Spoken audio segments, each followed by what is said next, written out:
Imagine a year where summer never arrives, a year where snow falls in June, where crops fail, and where the sky is a permanent gloomy twilight. Some people may say this is a myth, but this actually happened just over 200 years ago, and it was all because of a single mountain that unleashed the most powerful volcanic eruption in recorded human history. Let's rewind to April 1815 on the island of Sumbawa, in what is now Indonesia. There stood a colossal peak, Mount Tambora, towering over 14,000 feet high. For centuries it had been dormant, a peaceful giant. But deep beneath the surface, pressure was building to an unimaginable degree. On April 5th, Tambora woke up with a thunderous roar. But that was just the appetizer. The main event, the cataclysmic eruption, began 5 days later on April 10th. The explosion was so loud it was heard over 1,600 miles away.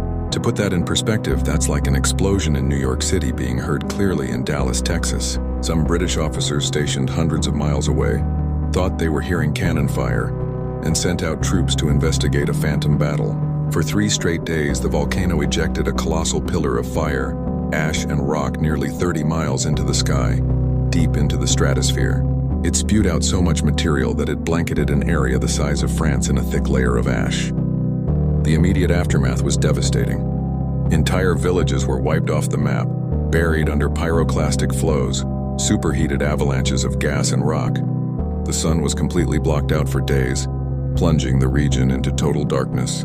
The eruption itself was terrifying, but its deadliest impact was yet to come, and it would be global. The sheer volume of sulfur dioxide and ash shot into the stratosphere created a massive aerosol veil that wrapped around the entire planet. This veil acted like a giant mirror, reflecting sunlight back into space and causing global temperatures to plummet. And that brings us to 1816, a year that would go down in history as the year without a summer. In New England and eastern Canada, there were heavy snowfalls in June. In Pennsylvania, rivers were still frozen in July. Across Europe, the weather was relentless. Constant cold rain led to catastrophic crop failures. Ireland was hit with a massive famine. Food riots broke out in France and Switzerland. People were starving, desperate. The price of oats skyrocketed, which meant feeding horses became too expensive, leading some historians to believe this spurred the invention of the bicycle's predecessor, the velocipede, as people sought new ways to get around. But the darkness and gloom also had a strange creative side effect. Stuck indoors during a dreary, wet summer vacation in Switzerland, a group of friends challenged each other to write ghost stories. One of those friends was an 18-year-old named Mary Shelley.